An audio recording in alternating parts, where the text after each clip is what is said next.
नमस्कार, ESPN 9 news में आपका स्वागत है। मैं हूं आपके साथ दिनेश कुमार। दिल्ली के मुख्यमंत्री अरविंद केजरीवाल की न्यायिक हिरासत को बढ़ा दिया गया है। 23 अगस्त तक अरविंद केजरीवाल की न्यायिक हिरासत को बढ़ाया गया है।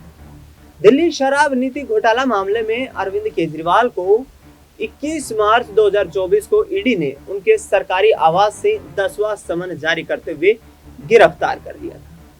ईडी की गिरफ्तारी के बाद अरविंद केजरीवाल ने जिस तरीके से जो बयानबाजी की, हालांकि लोकसभा चुनाव के प्रचार के दौरान वे जेल की सलाखों के पीछे से बाहर भी आए, लेकिन जिस तरीके का माहौल देखने को मिला वो माहौल वाकई चिंताजनक है। क्योंकि दिल्ली में यहाँ पर अरविंद केजरीवाल जो है वो जेल में रहकर सरकार चला रहे हैं। विपक्षी दल कड़ा तंज कसते हुए नजर आ रहे हैं। पिछले दिनों हमने देखा कि दिल्ली में जिस तरीके से पानी की आपूर्ति को लेकर के जो क्राइसिस हुआ, जो अव्यवस्थाएं हुई, उसको लेकर के कांग्रेस पार्टी और भारतीय जनता पार्टी ने जमकर अरविंद केजरीवाल के खिलाफ विरोध प्रदर्शन किया। लिहाजा आने वाले वक्त में दिल्ली में 6 महीने बाद विधानसभा के चुनाव होने वाले हैं। संजय सिंह और मनीष सिसोदिया, जो कि दोनों नेता दिल्ली शराब नीति घोटाला मामले में कहीं ना कहीं संलिप्त पाए गए थे, ईडी की तरफ से आरोप लगाए गए थे और उन दोनों को जमानत मिल चुकी है। अरविंद केजरीवाल को तो पहले ही जमानत मिल चुकी है। सुप्रीम कोर्ट से ईडी मामले में अरविंद केजरीवाल की जमानत के आदेश हो चुके हैं, लेकिन बार बार जब सीबीआई उस मामले को लेकर के सुनवाई कर रही है तो अरविंद केजरीवाल को जेल की सलाखों के पीछे से बाहर आने में इंतजार करना पड़ रहा है। सिलसिलेवार तरीके से चर्चा करेंगे कि आखिरकार अरविंद केजरीवाल क्या चुनाव तक दिल्ली के मुख्यमंत्री बने रहेंगे, जेल की सलाखों के पीछे से बाहर आएंगे। बड़ा प्रश्न ये है कि हरियाणा में विधानसभा चुनाव का बिगुल बज चुका है। हरियाणा में 90 विधानसभा सीटों पर आगामी 90 दिनों में ही विधानसभा के चुनाव होने वाले हैं और ऐसे में भारतीय जनता पार्टी एक तरफ अरविंद केजरीवाल को लेकर के कहीं ना कहीं ये चाहती है कि अरविंद केजरीवाल यदि जेल की सलाखों के पीछे से बाहर आए तो हरियाणा में यहाँ पर बड़ा झटका भारतीय जनता पार्टी को लगता हुआ नजर आ सकता है। हरियाणा में आम आदमी पार्टी के तमाम दिग्गज नेताओं ने अपनी मौजूदगी दर्ज करवा दी। सुनीता केजरीवाल की बात करें, भगवंत मान, संजय सिंह, आतिशी सिंह, सौरभ भारद्वाज, ये तमाम नेता जो हैं ये हरियाणा में अपना डेरा डाल चुके, विधानसभा चुनाव की पुख्ता तैयारियां कर रहे हैं। 90 की 90 विधानसभा सीटों पर चुनाव लड़ने की तैयारियां। लेकिन क्या आखिरकार अरविंद केजरीवाल आने वाले वक्त में जेल की सलाखों के पीछे से बाहर आ पाएंगे? बार बार ये कहा जा रहा है कि अरविंद केजरीवाल को गैर कानूनी तरीके से फंसाया गया है। ईडी के पास सबूत नहीं है, सीबीआई के पास सबूत नहीं है, तो आखिरकार क्या अरविंद केजरीवाल वाकई में निर्दोष जेल के सलाखों के पीछे बंद हैं? पिछले दिनों 21 जुलाई को सुप्रीम कोर्ट ने अरविंद केजरीवाल की जमानत याचिका पर सुनवाई करते हुए बड़ा आदेश जारी किया था। अरविंद केजरीवाल ने कहा था कि इस आदेश को कहीं ना कहीं अब जांच एजेंसियों के द्वारा सुप्रीम कोर्ट के आदेश की अवहेलना की जा रही है। सुप्रीम कोर्ट ने आदेश जारी करते हुए अरविंद केजरीवाल को जमानत देने का ऐलान कर दिया था, लेकिन सीबीआई की एंट्री हो जाती है। सीबीआई दिल्ली हाई कोर्ट पहुंच जाती है। दिल्ली हाई कोर्ट पहुंचने के बाद सीबीआई की तरफ से पेश एडिशनल सॉलिसिटर जनरल ये दावा करते हैं कि अरविंद केजरीवाल के द्वारा शराब नीति घोटाला मामला नियमों में परिवर्तन करने पर बड़ा मुनाफा कमाने के चक्कर में निजी शराब कारोबारियों के मुनाफे में भारी वृद्धि की गई। 5% से वो मुनाफा बढ़कर 12% पहुंच जाता है।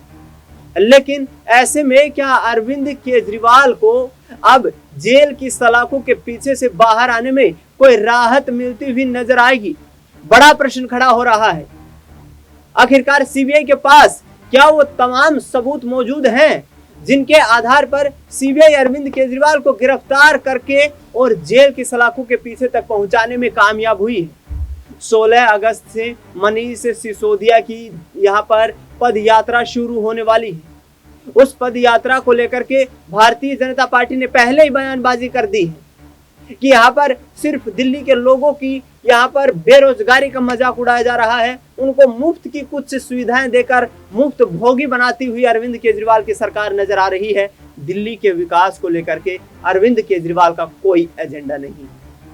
लेकिन यहाँ सिंह भी बड़ा दावा करते हुए नजर आते हैं। उनकी तरफ से कहा जाता है कि सीबीआई के पास और ईडी के पास अरविंद केजरीवाल को लेकर के कोई पुख्ता सबूत नहीं है, महज ये एक षड्यंत्र है और इस षड्यंत्र के तहत अरविंद केजरीवाल की सियासत को खत्म करने के लिए उन्हें जेल की सलाखों के पीछे डाला गया है। लेकिन बड़ा सवाल वाकई में खड़ा हो रहा है कि आखिरकार किस तरीके का माहौल देश में इस वक्त तैयार होता हुआ नजर आ रहा है, किस तरीके का माहौल आगामी वक्त की राजनीति को साधने के लिए तैयार हो रहा है। दिल्ली में विधानसभा चुनाव से पहले मनीष सिसोदिया की रिहाई ने इस बात के संकेत दे दिए हैं कि क्या दिल्ली में आगामी वक्त में मुख्यमंत्री बदलने वाला है। मनीष सिसोदिया जेल के सलाखों के पीछे से बाहर आते ही पार्टी कार्यकर्ताओं से मुलाकात करते हैं, घर पर ही बैठक बुलाते हैं, दिल्ली की वर्तमान परिस्थितियों का जायजा लेने का प्रयास करते हैं और 16 अगस्त से तो वह आम जन से मिलने के लिए पद यात्रा की शुरुआत कर रहे हैं। यानी कि मनीष सिसोदिया अब मुख्य धारा की राजनीति में आम आदमी पार्टी के लिए दिखाई दे रहे हैं। अरविंद केजरीवाल की गैर मौजूदगी में सबसे बड़े कद्दावर नेता के तौर पर अपने आप को यहाँ पर दिल्ली की राजनीति में स्थापित करना चाहते हैं। लेकिन अरविंद केजरीवाल को लेकर ये सवाल उठ रहे हैं कि पीएमएलए की धारा 65 के अंतर्गत मनी लॉन्ड्रिंग के केस में prevention of money laundering act के तहत यहाँ अरविंद केजरीवाल की गिरफ्तारी जब हुई तो उसके बाद उन्हें इस्तीफा दे देना चाहिए। उदाहरण पेश किया जाता है झारखंड के मुख्यमंत्री हेमंत सोरेन का, जिनको भी मनी लॉन्ड्रिंग केस में गिरफ्तार किया गया था। हालांकि झारखंड हाई कोर्ट से उनको राहत मिलने के बाद वे दोबारा झारखंड के मुख्यमंत्री बन गए। तो ऐसे में अरविंद केजरीवाल क्या कुर्सी को लेकर के किसी भय में है, क्या किसी डर में है? क्या आम आदमी पार्टी अल्पमत में चली जाएगी? क्या आम आदमी पार्टी दो फाड़ होती हुई नजर आएगी? क्योंकि मुख्यमंत्री की रेस में देखा जाए तो सुनीता केजरीवाल, मनीष सिसोदिया के अलावा बात करें यहाँ पर संजय सिंह, आतिशी सिंह और सौरभ भारद्वाज भी कहीं ना कहीं अपने आप को खड़ा हुआ पाते हैं। तो ऐसे में आम आदमी पार्टी के तमाम नेताओं कार्यकर्ताओं का जिस तरीके का यहाँ पर जो एक व्यवहार देखने को मिल रहा है, उनकी तरफ से साफ तौर पर यह कहा जा रहा है कि दिल्ली में उनके चुने हुए मुख्यमंत्री के संवैधानिक अधिकारों को छीना जा रहा है, कोर्ट की अवहेलना की जा रही है और ऐसे में ये जो बर्ताव है ये कोर्ट और दिल्ली की जनता बर्दाश्त नहीं करेगी। तो आगामी वक्त क्या वाकई में यहाँ चुनौतीपूर्ण होता हुआ नजर आएगा?